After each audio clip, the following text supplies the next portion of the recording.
relaxation that is moving through your mind and your body. Can I please speak with Crystal's higher consciousness now? Do I have permission to speak to your higher consciousness? You do. I respect the power of the higher self, and I always ask for permission to speak to it and ask questions. Do I have permission to ask questions? You do. I know the Knights Templar they really recognize Friday the 13th. Do you get a sense as to why this number, this day was important? Why was Friday the 13th so important to the Knights Templar?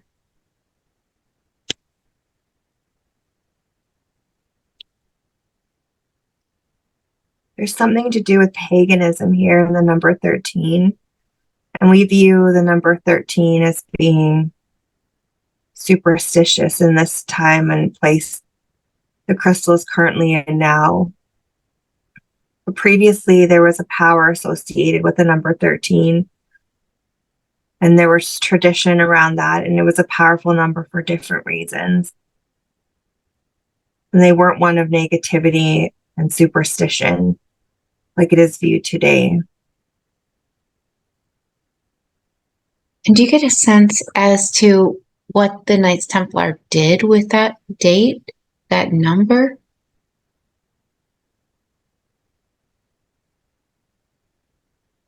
I'm sensing that there was something to do with like it was a powerful number for them, and like a revered celebratory type number that gave them like additional power somehow on that day. So it wasn't something to be feared, but to be revered. There was some sort of power associated with that number. Do you get a sense which day this really falls on? Is it still Friday the 13th? Is that the actual day that we have on our calendars, or is it a different day?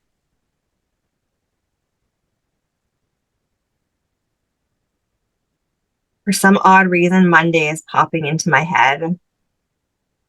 Okay. I don't know why that is. That's just what came through.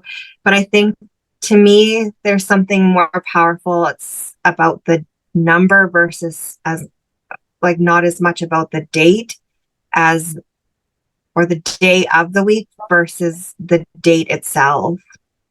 Oh, okay.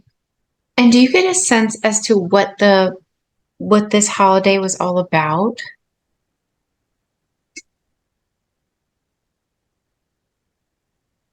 So I'm seeing like a vision. I'll just explain. Like I'm seeing like there's fire. I'm seeing the Templars on their horses. I'm seeing like women that sort of look like they're dressed in like pagan type clothing. And then there seems to be like a lot of just reverence and celebration around this day. And there's some sort of power that they're able to draw from this very specific number. I just see this one Templar on this horse. The horse keeps kind of like raising up on its back feet. And Uh-huh. I don't know. I'm not sure like what it is that they're drawing from this, but they're definitely sort of paying respect to the day and sort of harnessing the energy. What does it look like they do with that 13th energy?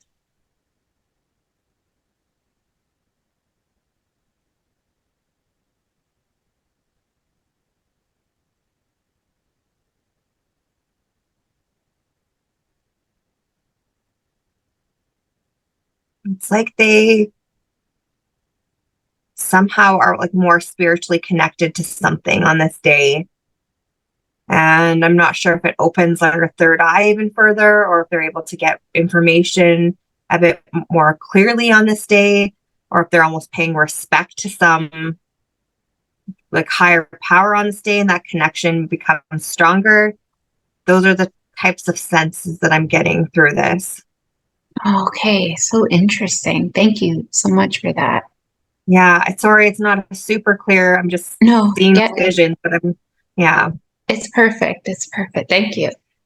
Okay, can you go or imagine or visualize yourself back in that lifetime where you're watching or you know of the Knights Templar in Egypt, where they used to meet at the Sphinx, and tell me more about that?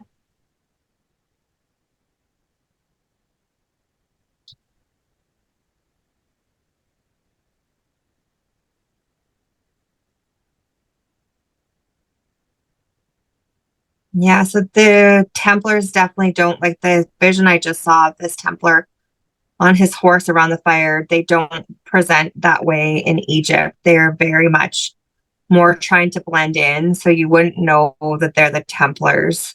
So the individuals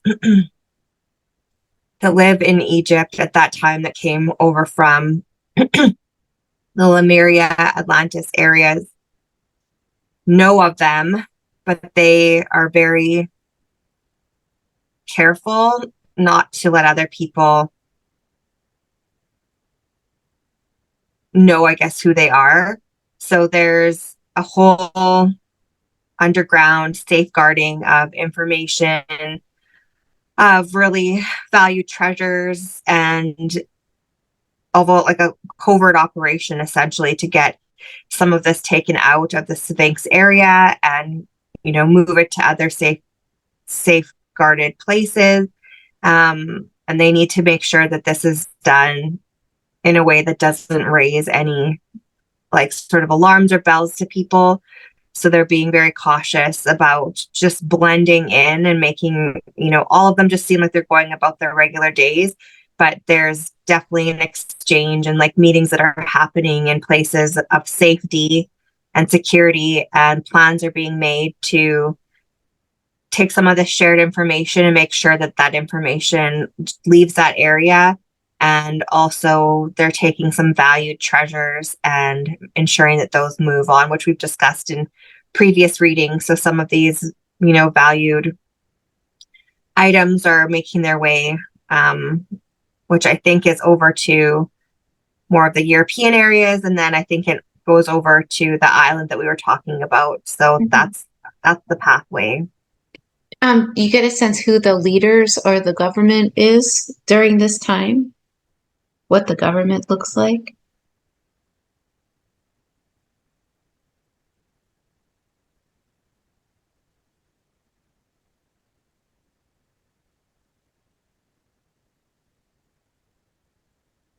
So I'm getting a sense that there's like figurehead there. Like, I don't want to say like,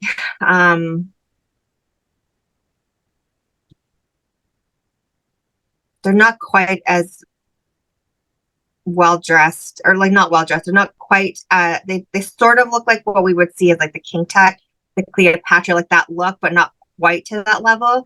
But essentially what I'm seeing is they're just figureheads. The real people that are making things happen are like their advisors, and they actually kind of leave those people out of it. And there's like a lot of sort of like sneakiness going on behind the scenes and meetings happening with like council people. So even like though there might be a king in power, he thinks that he has all of this authority and that he's making the decisions, but it's actually not him.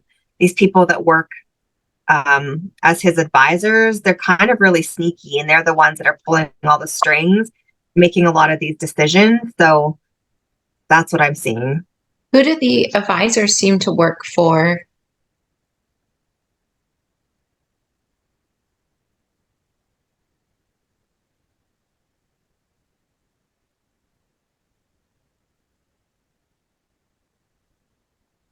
I'm not sure exactly who it would be, but there's like an energy to this. So when you asked that question, the first thing that popped into my mind was the word greed. It's like flashing, Oh, okay. and they're very driven by that. So they're looking for power. They're like, they have greed. They want, like, they're not, there's nothing really of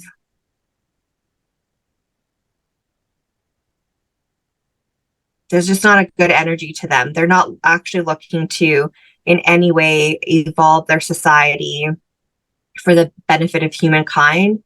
It's all for the benefit of them and growing their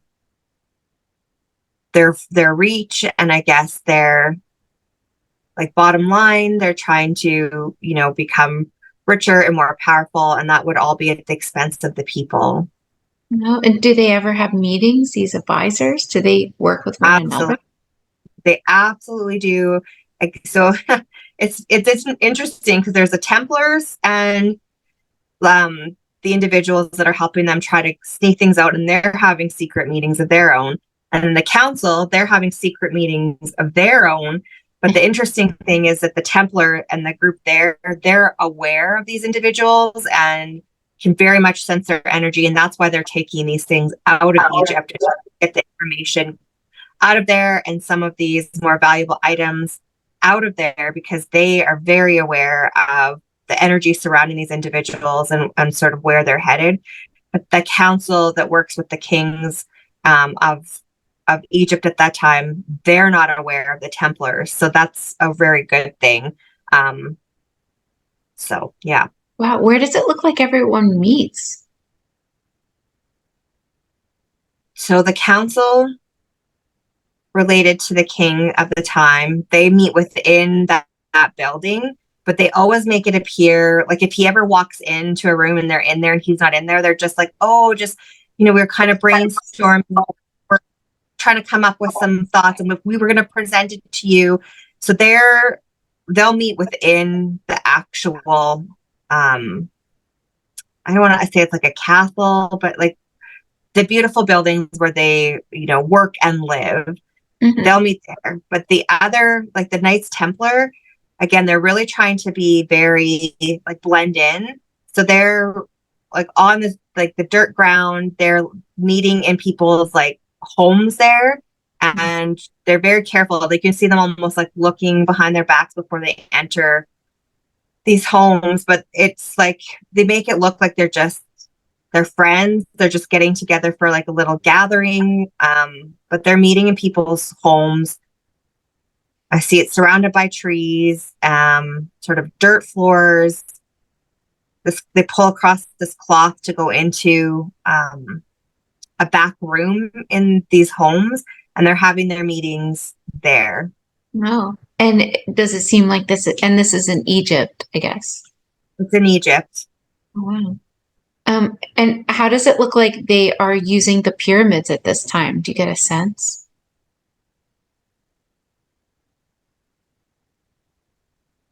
I think they're always communicating with the energy that resides there, and they're just so in tune with energies. And so again, they're able to,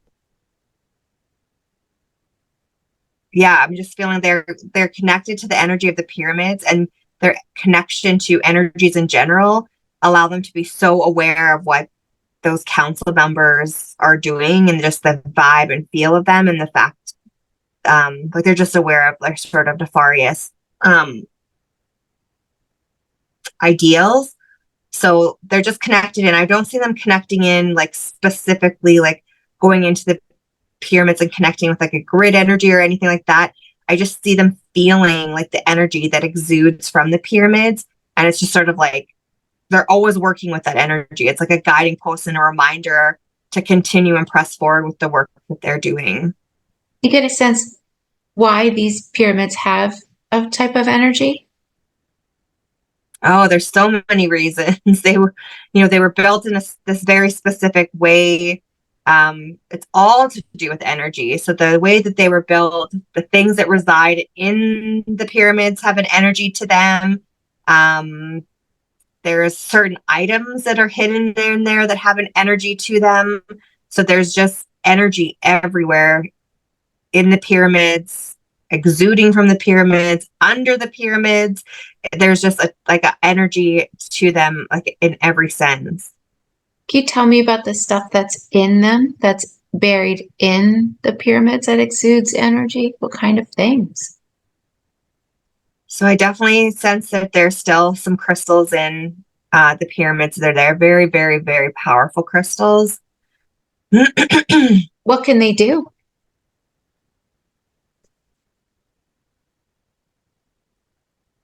it seems like these crystals can do a multitude of things. Like they almost have like a consciousness to them when they're alighted in a certain way. So whoever, comes and will find these crystals will be aware of how to almost like ignite them and use them. And so they can do a few things. It looks like they're very powerful as far as healing. They are extremely powerful as far as like raising the vibration and consciousness of humankind. I just feel like love radiating from these crystals, and like it would open the third eye of people and just like remind them of who they are and their connection to source. Yeah, again, healing like sicknesses and health, like they have those powers. They are very meditative. There looks like crystals that people hold, and they can almost like see like future events and use them as a guide for, moving forward in the future. Does it look like each pyramid has these crystals, or just one specific pyramid has it? So I'm seeing that there's absolutely crystals in every pyramid, but the ones I was talking about specifically seem to reside in one pyramid. Although every pyramid has crystals that have power, there's one pyramid that has these, I'm seeing like 3 crystals that have the powers that we just described. And within those 3, there's just this one that is extremely, extremely powerful. Where does it look like it's located in this pyramid? Is it under, in the walls, or somewhere like that?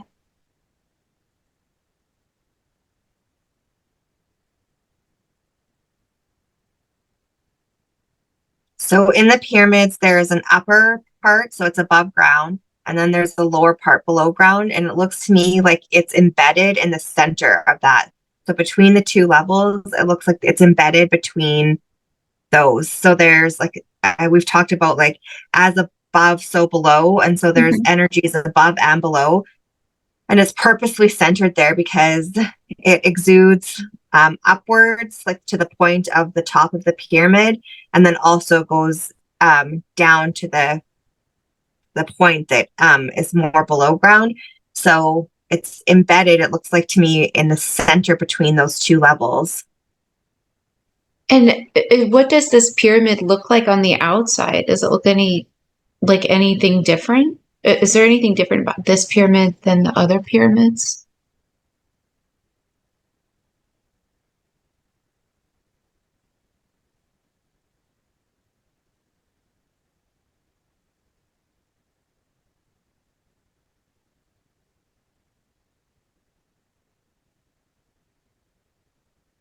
I'm getting something about subtle carvings that are on the outside of this pyramid that if you were able to decipher and understand, you would recognize that this is the pyramid that has those crystals. But this is not information that is like supposed to be widely shared. It's supposed to be for specific individuals to find this, and only if you're aware of the knowledge and know what to look for will you be able to tell. And they're very subtle, so it's not like this beacon that everyone else is going to be like honing in on.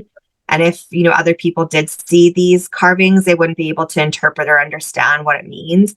But there's carvings on the exterior of the brick, and they're, like I said, very, very subtle. And those individuals that are supposed to be able to find these eventually will know what this means and know that that's the pyramid. And what do the carvings seem to look like?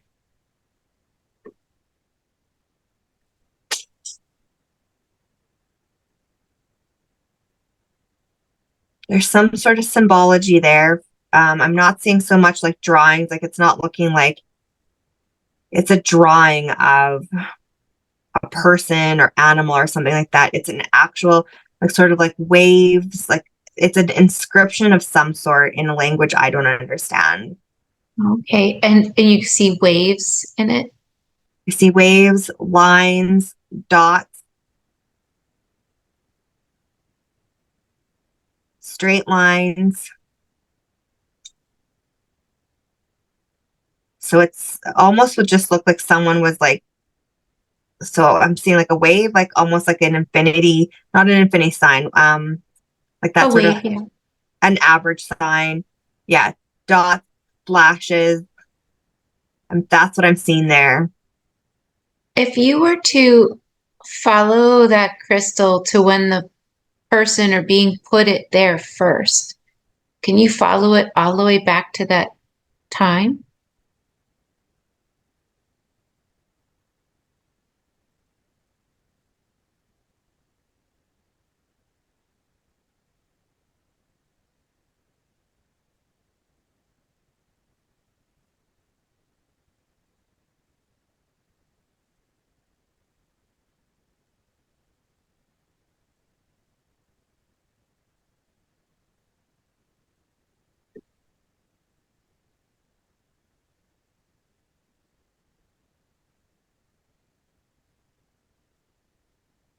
So there's something coming through. This definitely had like alien involvement and human involvement, and they were working together. Again, it's like people that have an understanding. There's like spiritually advanced and an understanding sort of the purpose of safeguarding this type of energy. They worked with an alien who knew the value of these crystals, and were just sort of like reminding them of that because they were placed elsewhere initially. So I think they might have been in Lemuria, Atlantis type area. And then this individual ensured that they were brought over and that there was an understanding of the importance of safeguarding this.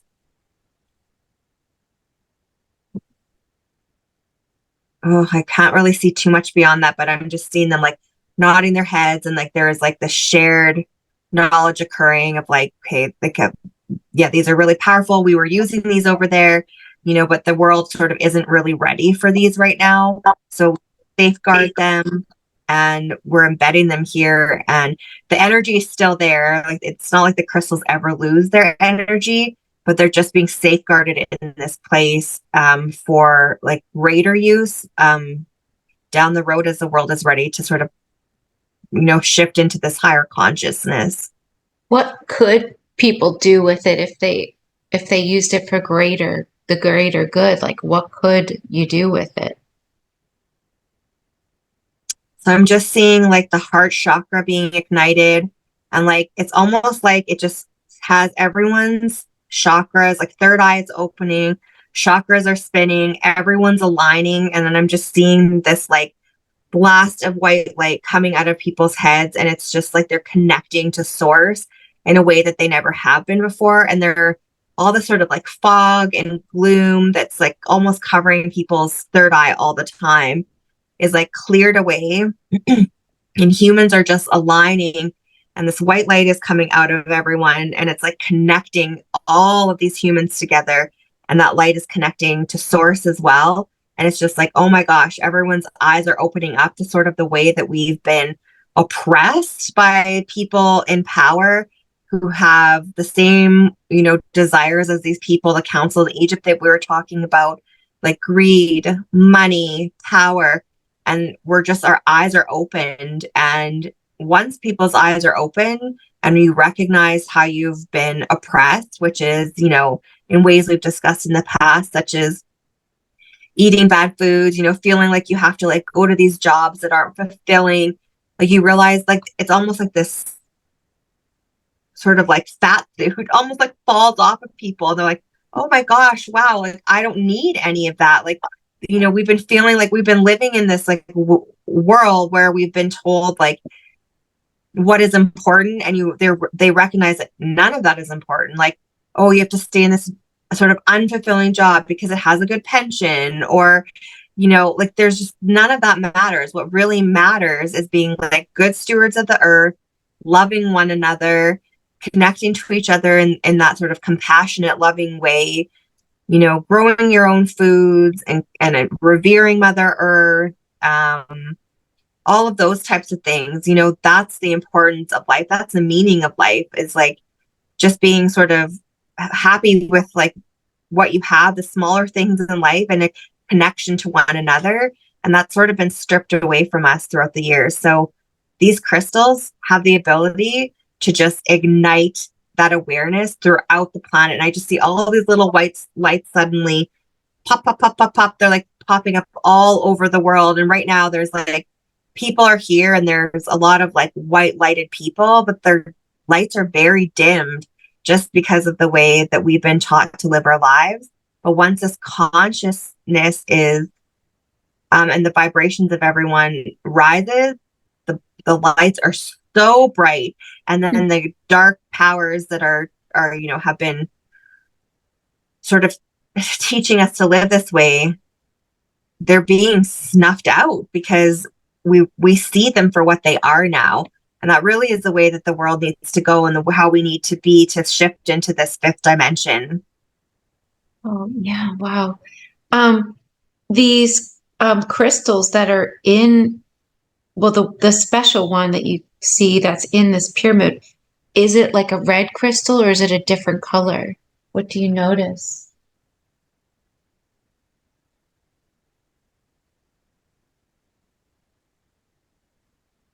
So I know there's red crystals there, but I think the red crystals have been taken out. And I think that we're going to find the red crystals on this island that we were talking about in the past. I think those might have been moved. So let me just see here.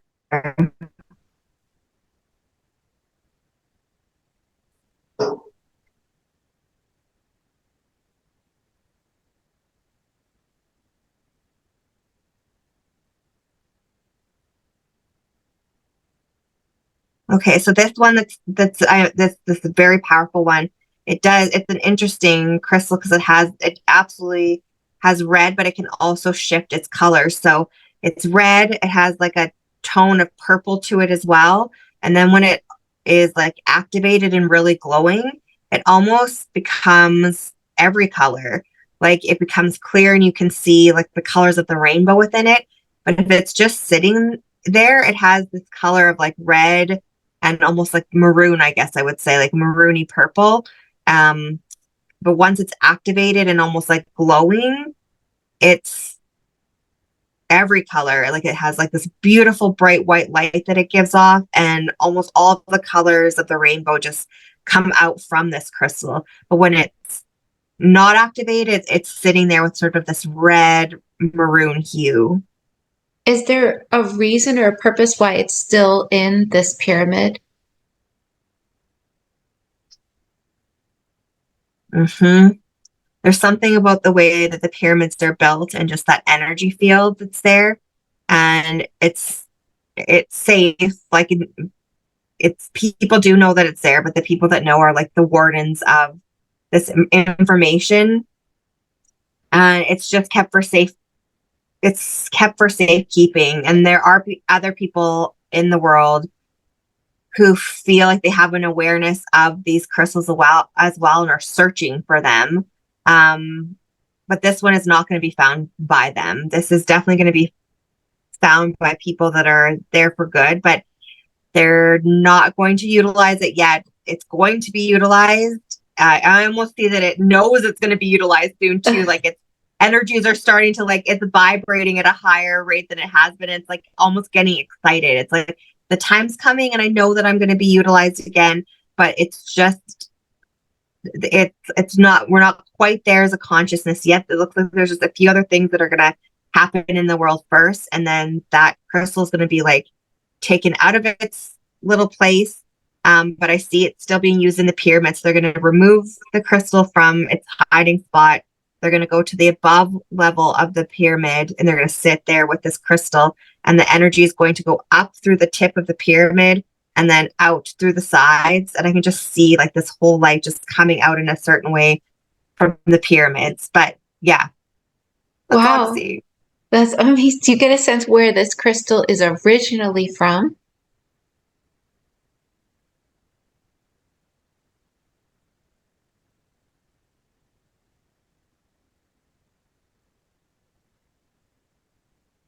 So I don't think it's native to Earth. I think it was brought from another planet. And the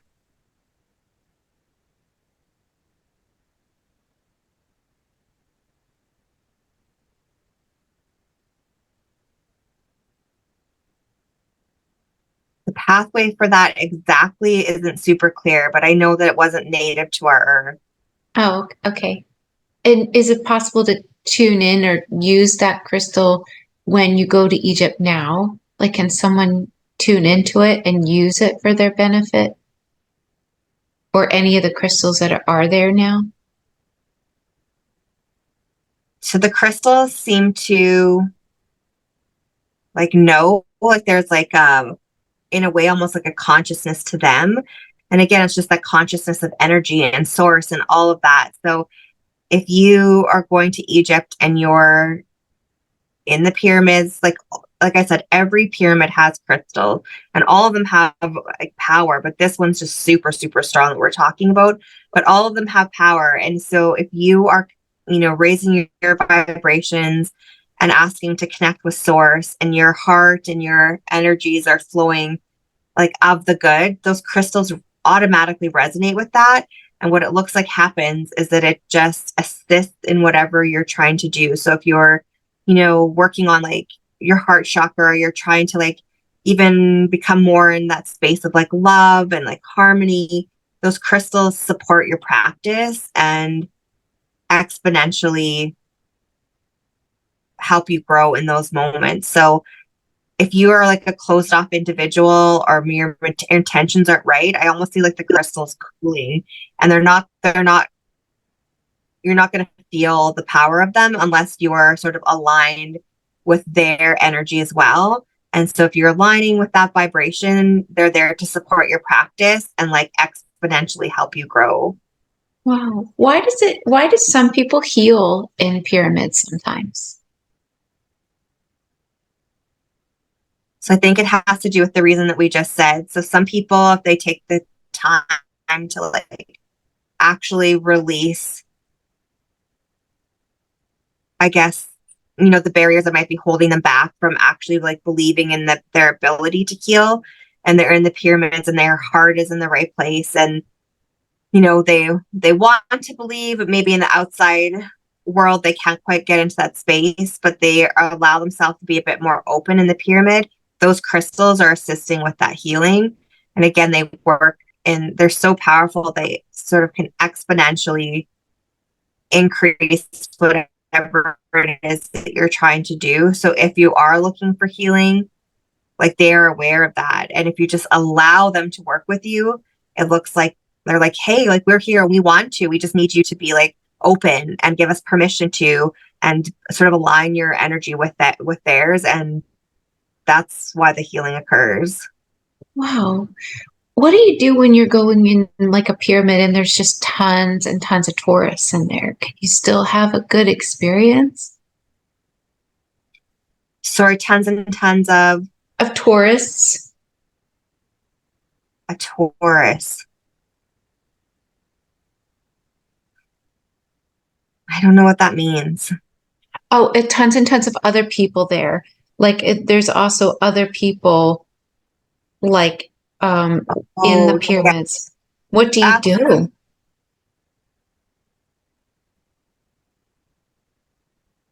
so in the pyramids, there may be tons and tons of people, and their energies are their energies.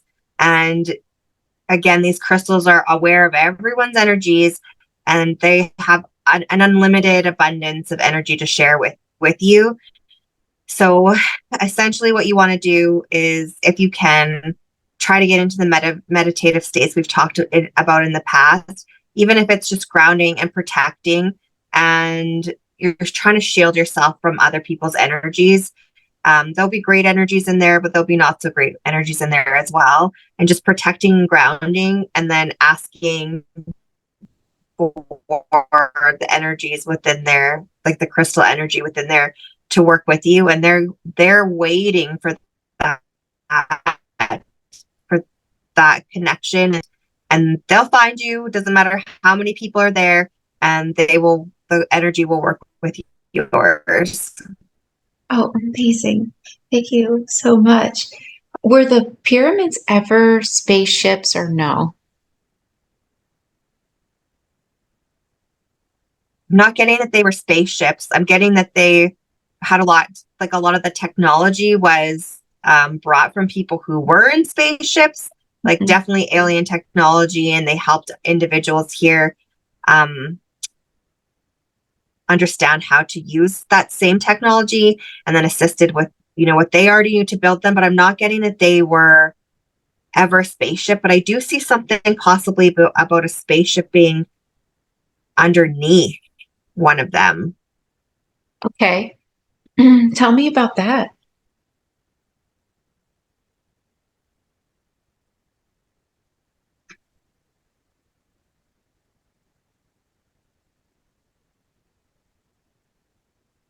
So it looked like on the board, almost like on the motherboard of the spaceship, there was technologies that would be helpful for igniting this sort of grid system that's underneath the pyramids. So it looks like they can they were able to sort of bring that as like almost like the motherboard of this grid system. So it looks like it's underneath the pyramids and it was the source. It's all I can say, like the motherboard or like the main computer chip of the grid. And from there, it just spiders out. So it looks like to me, it's almost like the top of all I'm seeing is like a cross section of this ship. So it's like underneath, sort of had a flat top, very flat top, because they didn't really care about you didn't need the top part of this spaceship, I guess, anymore. What you really needed was this computer system. So there's just like a thin sort of covering over top of the grid of this spaceship's main computer system. And it looks like the technology there was helpful in formulating this energy grid that spreads out underneath the pyramids. Oh, wow. So interesting. Um, when the pyramids were first built, what does it look like they were used for?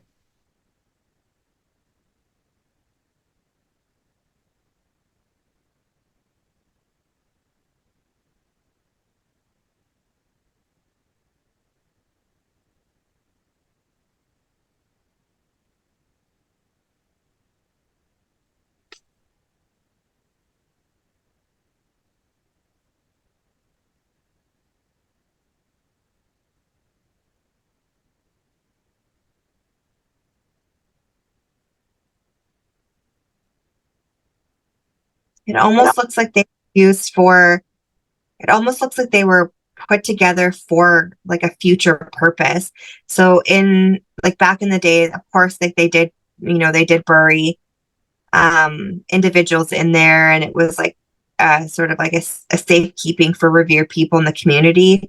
But that was almost like a guide for what they really are there for, which is to sort of help with humankind in the future.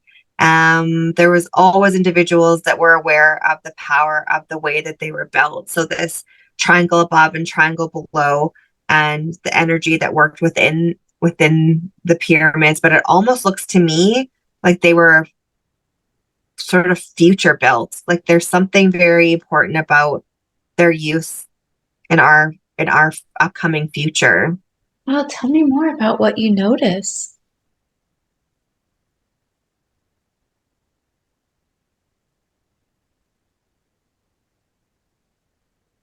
I just see this light coming out from all of them and joining at the top. And this energy has the ability to sort of spread out almost like I'm not sure what to really relate it to. I'm almost looks, yeah, like the energies come out of the top of the pyramid and connect with each other. And then this energy just sort of blasts around the earth and sends light out through our planet. And there's a real need for that. Like it's like bathing all of us in this beautiful light. And as it sort of spreads out, I just feel like it's sort of almost helping to heal the planet a little bit too, just because we've been so hard on Mother Earth. And I can see this energy um, healing. And connecting with all of our increased vibrations and our consciousness that's increasing too. And it's all of this sort of happening at the same time. It's just like alighting this huge amount of like healing.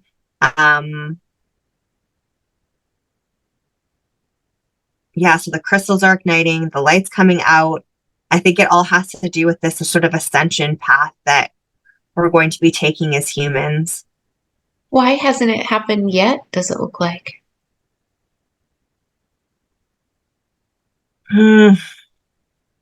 Keep seeing it. So it's taking me back to like when Jesus was here and Jesus came and tried to help humans ascend as well. And it's clear, like there's this moment that he's here when he realizes that humans just weren't ready, that they weren't ready for the ascension.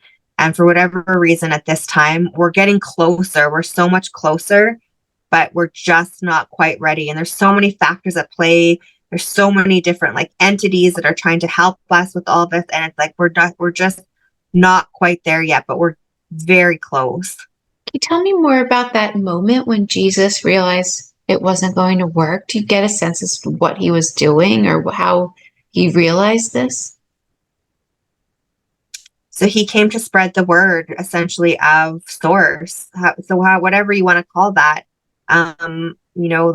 people say God or, whatever that source is in your culture, what it means to you. He came to spread the word because, again, humans at that time were being ruled by oppressive people and almost were like in this sort of slave-like state, and they were forgetting the light that resides within all of us. And so he came and to try to spread the word and spread the light and remind people. And the whole idea was that would spread exponentially and we would see this shift in our culture.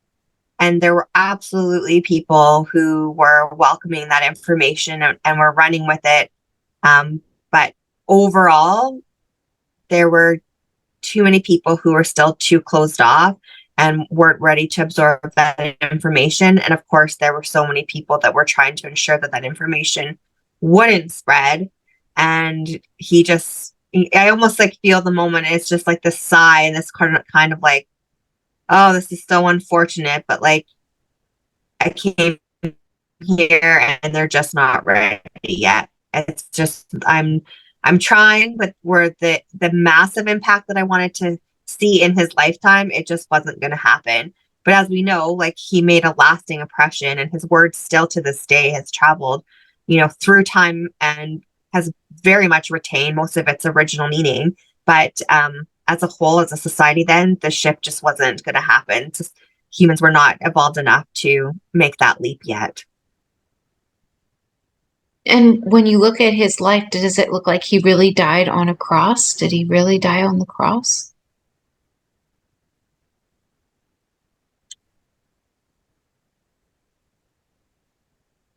No, I'm being told that he didn't.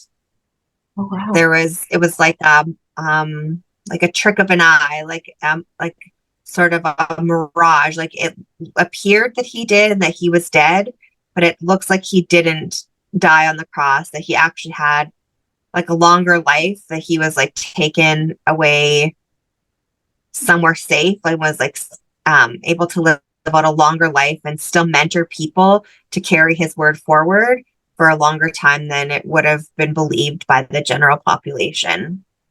Were the Templars the original Essenes?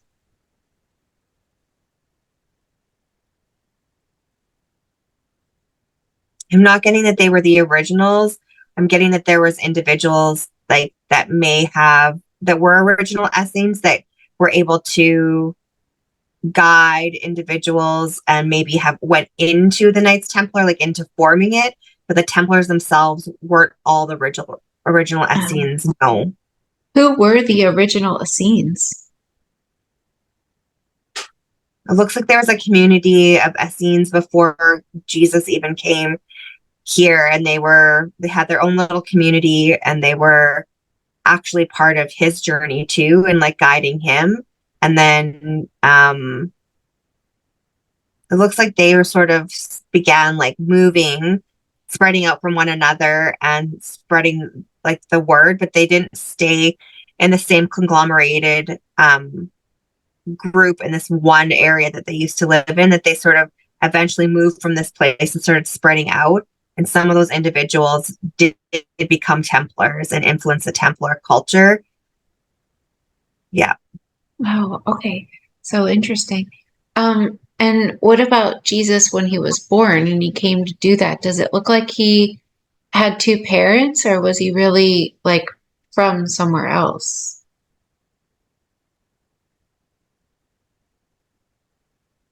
It definitely looks like he had two parents, but he didn't stay with them for the majority of his life. Like from very early on, he began working with like a very spiritual group, it looks like, that influenced his life, and almost like it's like a scholarly type sort of situation, but it wasn't just focused on what we would view as scholarly, like as far as learning like astronomy, astrology. They were also working on like spiritual advancement and the advancement of like the soul and understanding of like those sort of type of principles. So he was a very advanced spirit, there's no doubt, but this group helped him in his lifetime become even more advanced more quickly. Wow. And who does it look like his actual like father that um like was did he have an actual father? Uh he didn't come from like his mom didn't have a virgin birth. Is that correct? Okay. No, it was not that. And I'm just looking, like they don't look like they're they don't look like they're poor either. They look very well dressed and very proud of him and strong, or very strong spiritually too. Like I just see his dad with his arm around him and just so proud of him and like proud of this like process of his journey. It was not a virgin birth. There was like a lot of love between his mom and dad. It was like a planned pregnancy, and yeah, they're just incredibly proud, supportive parents. Wonderful.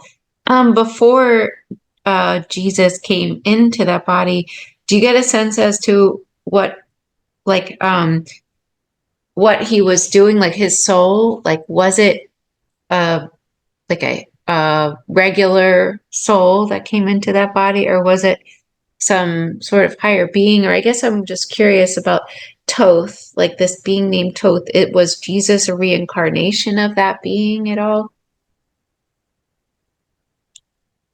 You know, it's so funny. This word Toth, he came to me after one of our sessions. I had no idea of this Toth until very recently, and you had asked me for a name during one of the sessions, but I couldn't pronounce it. It kept coming as this in my mind, Toth.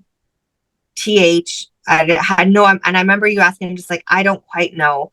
But then after my reading, I came across a book online, and it was Toth, and it's like, oh my gosh, okay, well, this is what I saw in my head. Anyways, long story short, that was cleared up very quickly after our reading, that this is who was coming through. But I'm not getting that that was Jesus. No, Okay. Toth is a very spiritually advanced being as well, but I'm not getting that they're the same people. Very similar energies in many ways.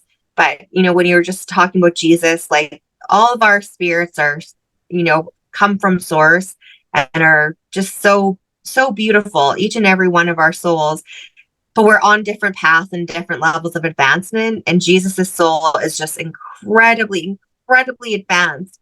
So his like light and love and the spread that he has is just so great. So yeah, Beautiful. up on his path, he's just such a pure soul, just very advanced. Wow. And Toth, does Toth have anything he wants to say? He's kind of like, yeah, that was me. Like, yeah, I he seems grateful, because it sounds to me like it just, this information that came through in our session from him, that there's information he's giving to you and other sessions you're having with people too, that somehow he's like, not somehow, he's purposefully working to almost make a comeback. I'm seeing here, like his his messages and information related to him is coming forth now. It's sort of been not very prevalent, not very mainstream. He's making a comeback, and this has to do with this energetic shift. And so, like, people that might find books or papers or information related to him, like, he's encouraging the readings of those, because it sort of ignites this knowing of this old energy within all of us and our souls. And again, this is going to be helping with our ascension, and he's here to help guide that process. Wow. And so what is it that he really wants people to know?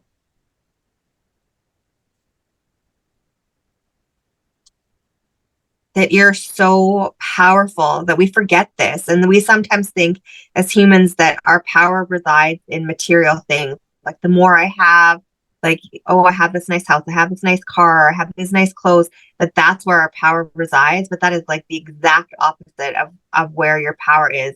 Those are like external things that offer you nothing and actually take away from your power. And what you need to find is like that the power is in you. And so igniting that bright white light, aligning, like we talked about earlier, your chakras, and just realizing like your connection on earth to your higher self, to each other, to the spirit of the earth, like that is where your power is. It's not in accumulating things and living a life of materialism or greed. It is connecting to each other and like appreciating what we have here as far as our beautiful earth, the animals that walk amongst us, and our connection to each other. We're just so distanced from each other. And that when we as individual humans connect with each other, that power is even more greatly increased. And so that is where we need to find our power, not from these external places. And he's working the best he can to help us recognize that.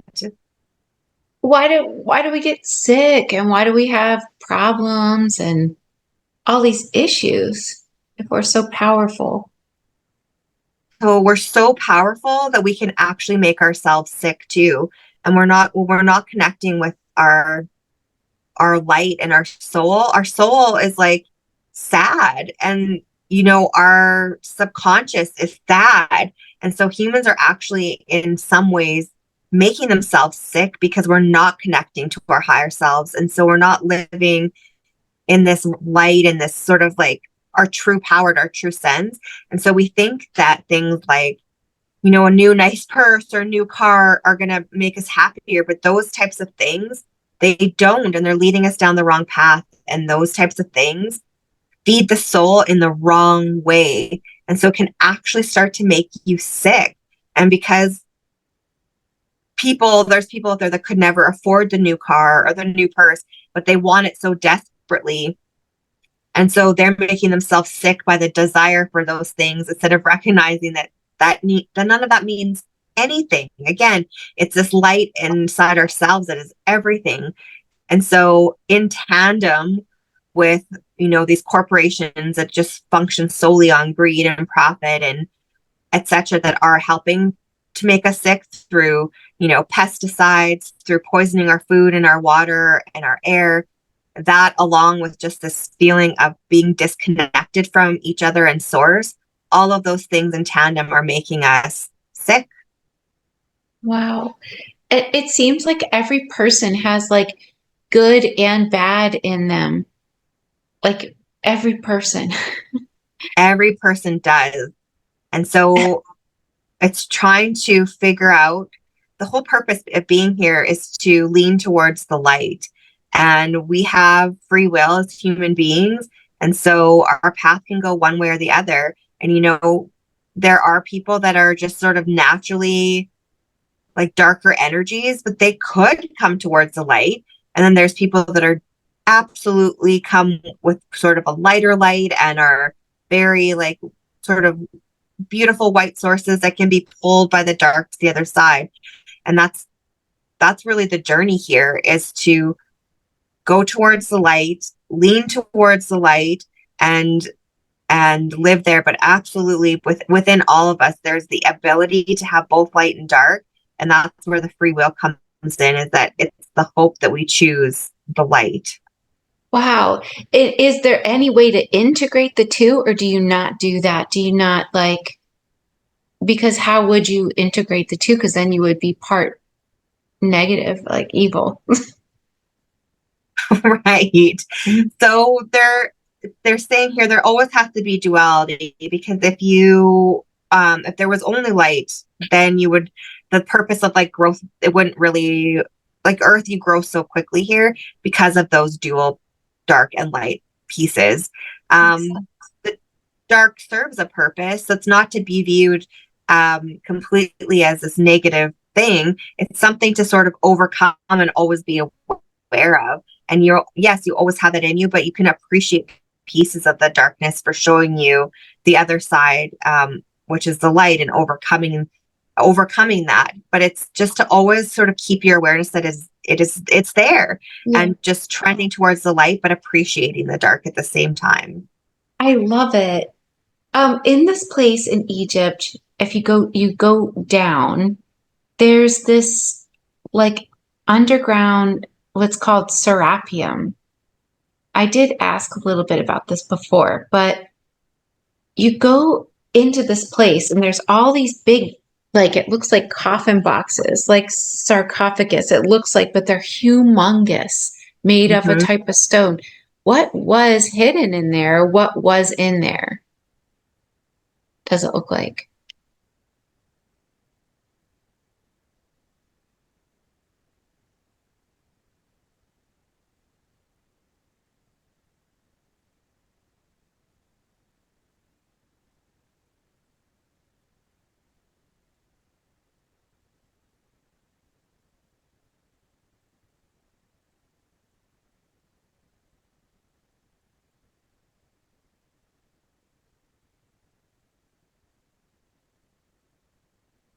There's so many things popping into my head right now. So I'm seeing like almost like a safe space for like aircraft, for like alien aircraft. There was like little ships, it looks like to me, that could be hidden in there. There was like valuables that were in there. There were, it looks like there was even at times some meetings like occurring within these. I'm not getting like a really clear sense, but except to say to you that it almost seems like multi-purpose, like they definitely had a few uses. And the meetings, can you tell me about those? Yeah, they're so large you can stand up within them. And it was it was viewed as a sacred space. So there were people that they said they were burying in there, and no one would ever think that there are people meeting in these and having these secret meetings, but they were. And it was so safe there because it was like this revered place, almost like a family burial plot, almost, is like what they would tell the greater public that these were for. But inside, it was like just a very safe space to keep technology, valuables, and have meetings on, what do we do with this technology? How do we safe keep it? Where should it go? What can we do right now? And like, this current environment to try to influence people. Like there was a lot of different things happening. Like I said, almost like this multi-purpose space, but it was a safe space for people to meet and plan as well. And the people that it looked like were going there, who were these people? Were they humans or like extraterrestrial that would meet And in there? very, very heavily sensing extraterrestrials. I want to say that there were some humans, but the very heavy presence of extraterrestrials. Do you get a sense or feeling about what type or what those extraterrestrials like look like? There's definitely little grays. I see like lots of little Oh, grays walking around, and they're almost like the worker bees, and they're doing work under there, and they're the worker bees. And then there's these aliens who, oh, they kind of have this, they're not fully reptilian. They have a human sort of look to them, but there's sort of a reptilian look to them as well. Um, I'm seeing one with kind of like a beak, Uh-huh. and they're they're the planners and the sort of more intelligent alien life forces there that are just talking about what to do. And then the little grays are working around, and like I said, they're like the worker bees. Oh, interesting. Do they feel benevolent or like bad, like negative, more negative? They feel benevolent, but they have a side to them that like if we need to, like we will take all of this technology like away, like we will strip it from humans. Like there's an irritation here. I'm sensing like why, just like I guess like just an irritation of like the fact that they have to be almost doing this again is what I hear. Like that they've been trying to guide and help, and it's just like a bit of a sense of frustration that it seems to be taking humans so long to like release this desire for the wrong things in life. And so they're benevolent, absolutely, but there's this irritated piece that I can sense from them too. But anyways, overall, yes, they're benevolent. They're there to help. They want to help, without a doubt. What kind of technology does it look like they stored in these big boxes? Like I'm seeing even little aircrafts, like little Okay. smaller sized aircrafts that could, um, like you know, the tiny little bubble on top, like sort of like what we would see on some of our shows. Like it helps them move really quickly from place to place to place, like so fast. So that's there. I'm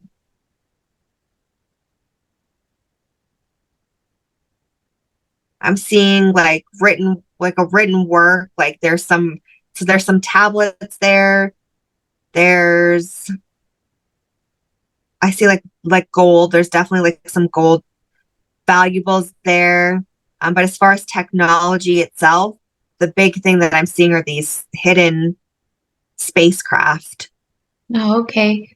And you said those crafts look kind of like a bubble over them. Yeah, like a saucer with a little bubble, and yeah, they're used for one thing. They have like yeah, just very advanced technology, and it allows like movement really quickly throughout our planet if we want. Like these things can move undetected and really easily. So I'm seeing those down there too. It's almost like an aircraft hangar in a way that I'm Oh, seeing walking around, and there's these like little aircrafts, and yeah, it's very, very cool.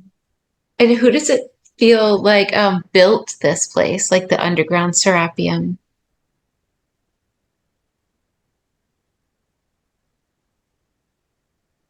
I'm just like seeing aliens. That's just what keeps coming through. Okay. The terrestrials. There's another place. It's like under Cairo. You just take a like a stair or a ladder down. It's called the Osiris Shaft. But you go in and there's a few boxes in there, but the light of Venus shines on it. Like I think it's like once a year and shows where this place is. Do you get a sense what that was all about?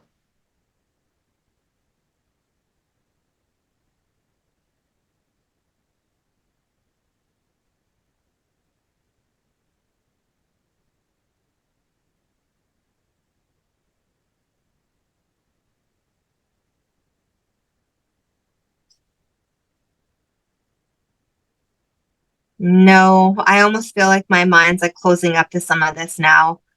I think it's maybe just because I can hear even my family outside and like the dogs Oh and yeah, everything. yeah. I was fun. I'm I'm just seeing I'm just seeing it kind of being like, okay, where they're just closing it up for the Yeah, day. I totally had that feeling. It's so funny.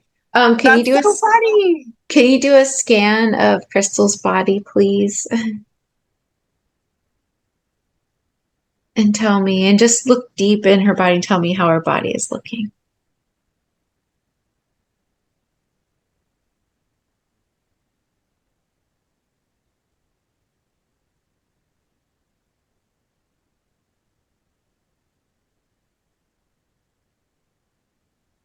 So the focus for her today is definitely around her abdomen area. So it incorporates her kidneys, adrenals, liver. So sort of her core, the core of her body.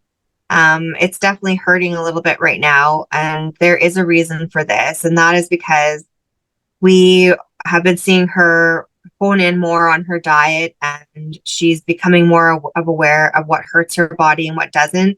And we could definitely heal her. There's no problem with that. I know you've asked in the past, and we're willing to work with her, and we will help her heal more quickly. But we don't want to do it for her. And the reason is because we want Crystal to be able to be a bit of a light for other people.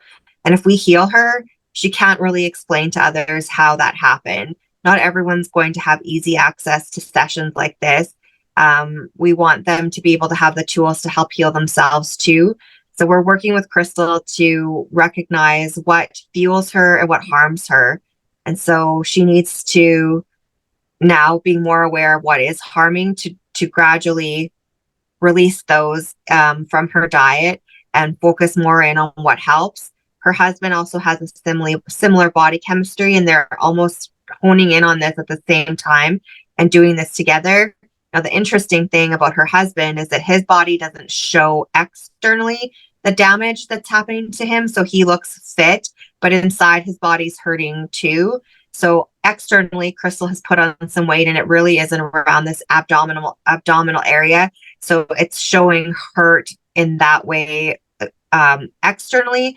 But the idea is that together, if they can follow this path, they're going to be able to spread this word of healing and a health journey, and show that even if you look physically fit on the outside, you can be, physically internally hurting.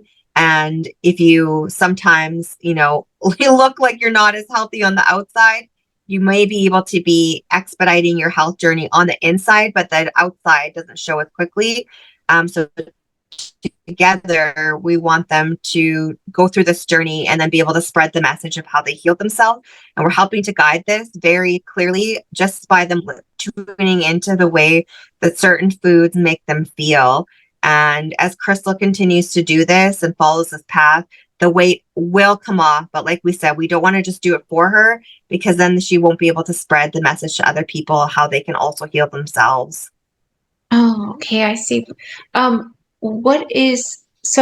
Is there anything that she is not doing that you want her to do? Like, does she fully understand like how to release this weight or how to get healthy? Or is she not aware of everything? She's becoming very aware of everything. So she was making good strides before, but then she falls back into old patterns, which in a way has been somewhat okay, because it really is driving home the fact that those things aren't good for you, and you absolutely need to release those in order to move forward. So I don't think, can have this point driven home to her anymore. So it's like been made very clear to her. And now she'll be able to explore and dabble more in the things that will make her feel better and aid with the healing journey. But in order to do that, she had to stop doing certain things like drinking alcohol. She doesn't drink a lot of caffeine, but even the occasional time she did, it really takes her a step back, and she's recognized that too. So taking those steps back, I think she's clearly becoming aware that there's no more to be learned from doing that. And now she's going to move forward into this health journey. And she's becoming pretty much as aware as you can of what those next steps look like that she needs to take to get there. What are the next steps she needs to take to get there? Definitely eating less, but eating the proper nutritious food. So there's food that is higher calorie, but very nutrient dense. So focusing on that, but eating sometimes throughout the course of your day less, drinking a lot of healing teas and broths and fluids, soups. She loves soup, and that there's a reason for that, because if you make your own soup, you can put all of these healing ingredients in, and it's not what people would think as being calorically very dense, but nutritionally it's extremely dense. And you don't need to fill your body with so many calories. And we've talked about this in the past, but the calories that you do use should be really nutritious. Like what? That and And moving her body. Sorry, go ahead. moving her body. Yes. And I know she What? talked at the beginning about her sister. And I think that's going to be a great benefit to see that if her sister's able to do it after what she's been through, that she can do it too. Oh, that's great. What nutrient dense foods are the most beneficial to her? Definitely avocado. That's an excellent one. Olive oil in small quantities. Olive oil is very good for the brain, but you don't want to use too much of it. But olive oil, avocado.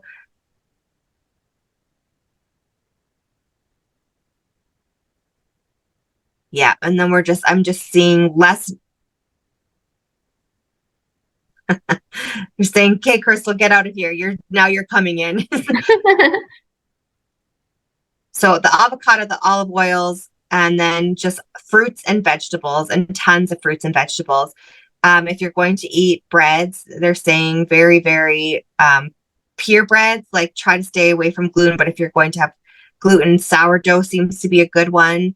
Yeah, I can tell I'm coming in here, Sarah, now, so I'm going to stop because Okay. That's okay. I've definitely jumped in here now. That's all right. Just take in a deep breath and just take in a really, really deep breath and sink back into the connection with the higher self. So, what is the way that you want her to release this weight? I mean, she says that she feels like it's not really coming off. Her sister lost weight. Is there something in the way of it?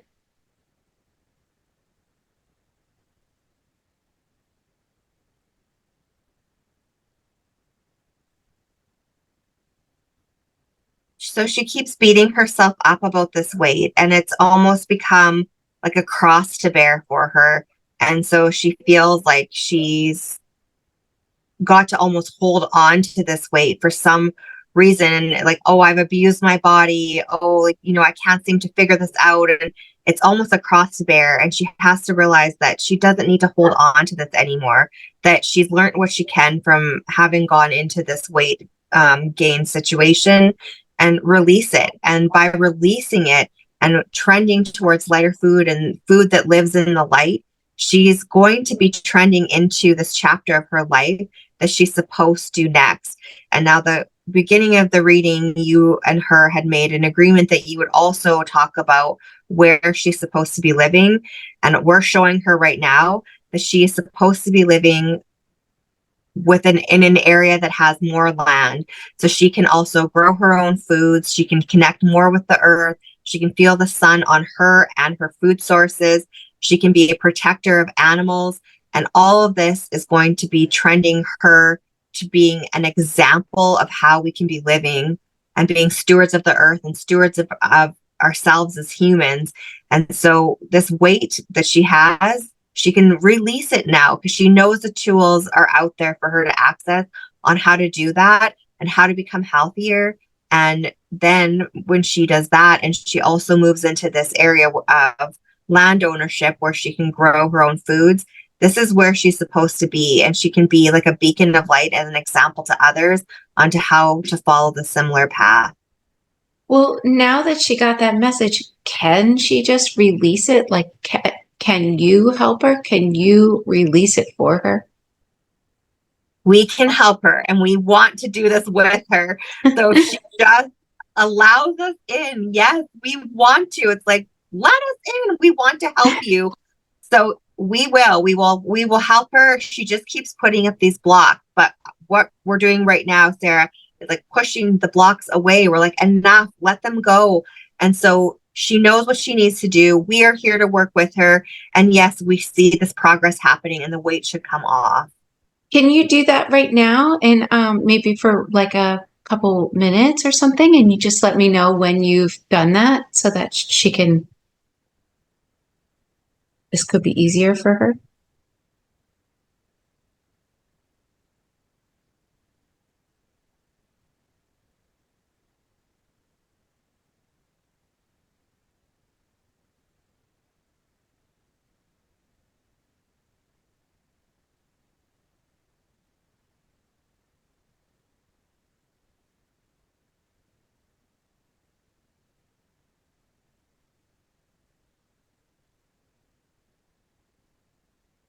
So what we're doing right now is we're showing her a visual of what we're doing. So we're almost showing her that she's encapsulated inside this weight, and we're forming the weight to look like cement blocks, and we're chiseling away at the blocks for her.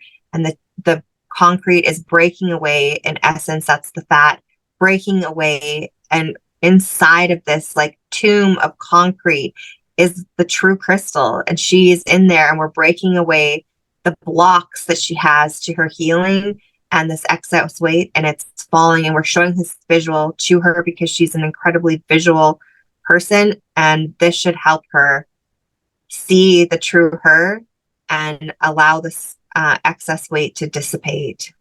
Hmm. Wonderful. Okay, thank you. When will she notice a difference? Immediately, she's already noticing some difference now. She's feeling lighter as we speak, and as she trends towards her healing and continued path, we want her to be reminded of this joy and the feeling that she's feeling now, and come back to this as she needs to, and also incorporate this visual that we're showing her.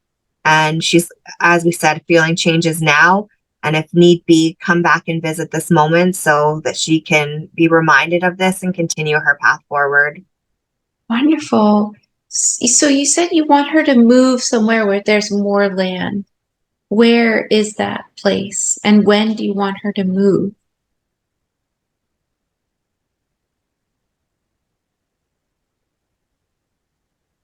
So her and her husband keep looking at areas away from where they currently are, but there's a great need for healing where they currently reside.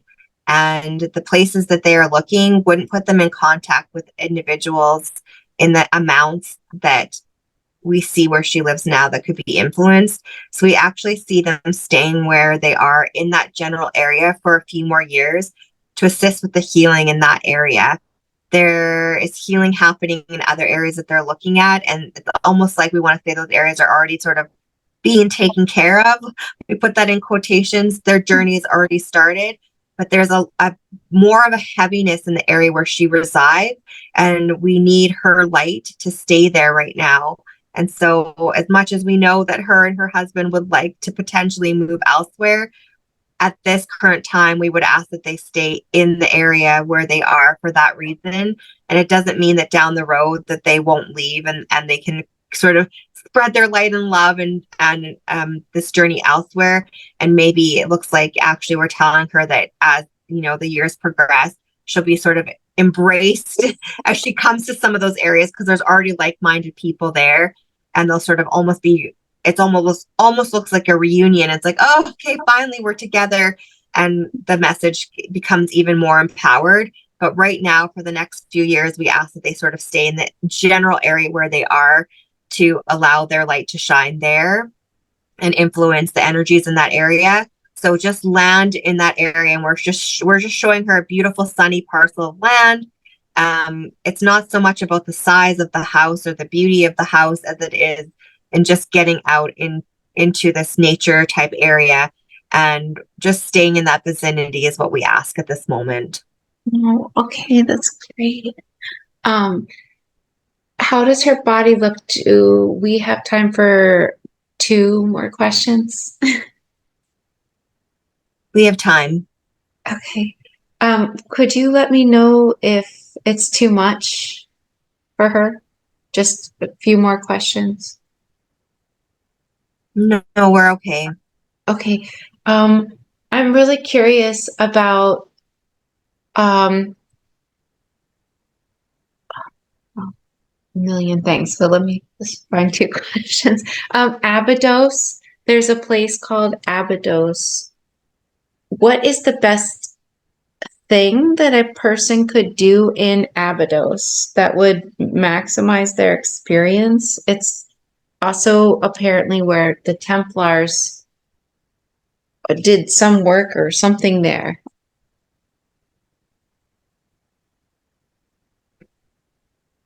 There's a temple called the Assyrian there. So what we are seeing when you bring up this location is that there's some properties in the earth there's something about that specific location and the ground. And we're seeing that if they can almost dig into the earth and be in the earth and do some connection work with the ground there's something very, very powerful about the earth in that space. And we're almost seeing them digging down into the ground and making like a tunnel type, sort of like a domed tunnel. And they want to sit there in a circle in the ground and be all surrounded by the earth of this area. There's something very powerful about the earth, the dirt, the earth. It has like a reddy hue to parts of this black earth. And there's something very powerful about that. That's what's coming through. I think that's all that I can see is going to be provided at this time. Okay. All right. Thank you so much for that. I appreciate that. Let's see.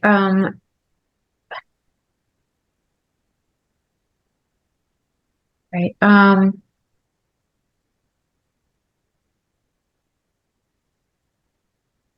Okay.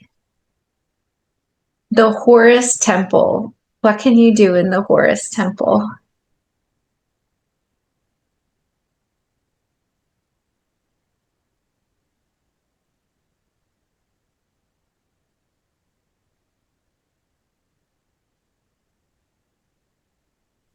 So there's something about the Knights Templar that's coming through here. And it seems to, all I'm saying is be guided by their practices. So there's a connection there to the Templars, and all I'm getting is be guided by their practices. So I guess being open to some of maybe their ancient practices, and that's all that's coming through on that one. That's perfect. And their ancient practices, is that like the breathing techniques connecting to the top part of your head? That kind of ancient practice, or different ancient practice? I'm sensing that there's something to do that's more with like a chanting. And so it's like a reading of sort of sacred words and like chanting that can occur in that temple as well.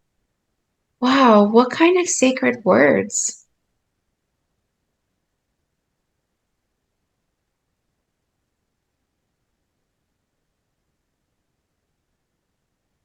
It's spoken very quickly. There's like an to it for sure that's in there, but I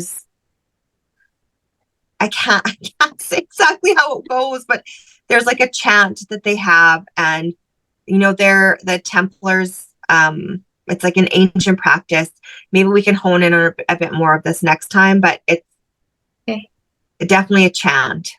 Okay. All right, great. Thank you so much.